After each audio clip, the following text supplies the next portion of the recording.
નમસ્કાર દર્શક મિત્રો, હું છું રૂપલ લુણીચિયા. સંપૂર્ણ ન્યૂઝમાં આપનું સ્વાગત છે.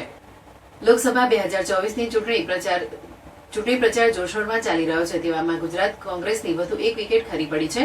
ગુજરાત પ્રદેશ કોંગ્રેસના મહામંત્રી અને રાજપૂત સમાજના પીઢ આગેવાન ડીડી રાજપૂતે કોંગ્રેસને રામ રામ કર્યા છે.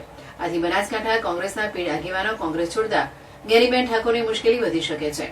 ડીડી રાજપૂત 2017ની વિધાનસભા ચૂંટણીમાં થરાદ બેઠક પરથી કોંગ્રેસના ઉમેદવાર હતા.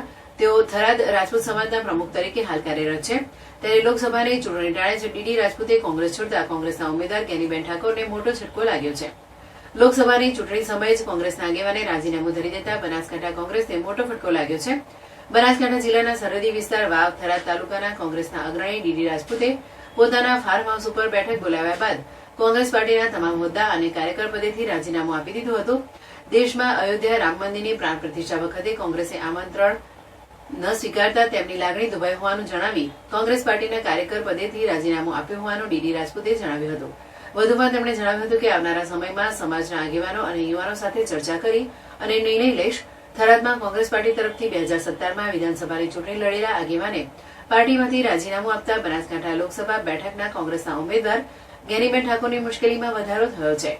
સૂત્રોના જણાવ્યા મુજબ આગામી 31મી માર્ચના રોજ સીઆર પાટીલના હસ્તે ડીડી રાજપૂત કેસરીયો ખેસ ધારણ કરશે. બનાસકાંઠા જિલ્લામાં લોકસભાની ચૂંટણી પૂર્વે કોંગ્રેસમાં મોટું ભંગાણ પડ્યું છે. થરાદ વાવ રાજપૂત સમાજના આગેવાન અને પ્રદેશ કોંગ્રેસના મહામંત્રી ડીડી રાજપૂતે કોંગ્રેસના કાર્યકર પદેથી રાજીનામું આપી દીધું છે. ડીડી રાજપૂતે પોતાના ફાર્મ હાઉસ ખાતે બેઠક બોલાવી કોંગ્રેસ પાર્ટીમાંથી રાજીનામું આપ્યું હતું.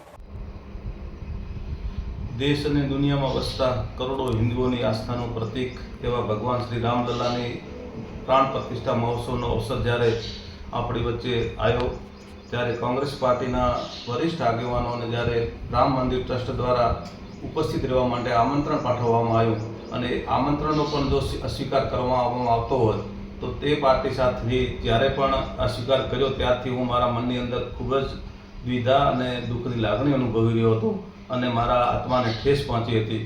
મારા આત્માના અવાજને અનુસરીને આજે હું કોંગ્રેસ પાર્ટીના મારા હોદ્દા ઉપરથી તેમજ પ્રાથમિક સભ્યપદેથી પણ હું રાજીનામું આપવા માટે જઈ રહ્યો છું. રાજીનામું આપ્યા પછીનો આપનો આગળ કાર્યક્રમ પછીના કાર્યક્રમમાં હું મારા સમાજના આગેવાનોની વડીલોની એક મેં મિટિંગ બોલાવી છે. એની અંદર મારા સમાજના આગેવાનો સાથે હું ચર્ચા વિચારણા કરીશ. એમના સાથે સલાહ મશવરો કરી તેમજ મારી સાથે જે કંઈ અન્ય સમાજના પણ કાર્યકર્તાઓ છે, મારા શુભેચ્છકો છે, એમની સાથે પણ ચર્ચા વિચારણા કરી અને આગળનો જે કંઈ નિર્ણય છે એ હું આપને જણાવીશ.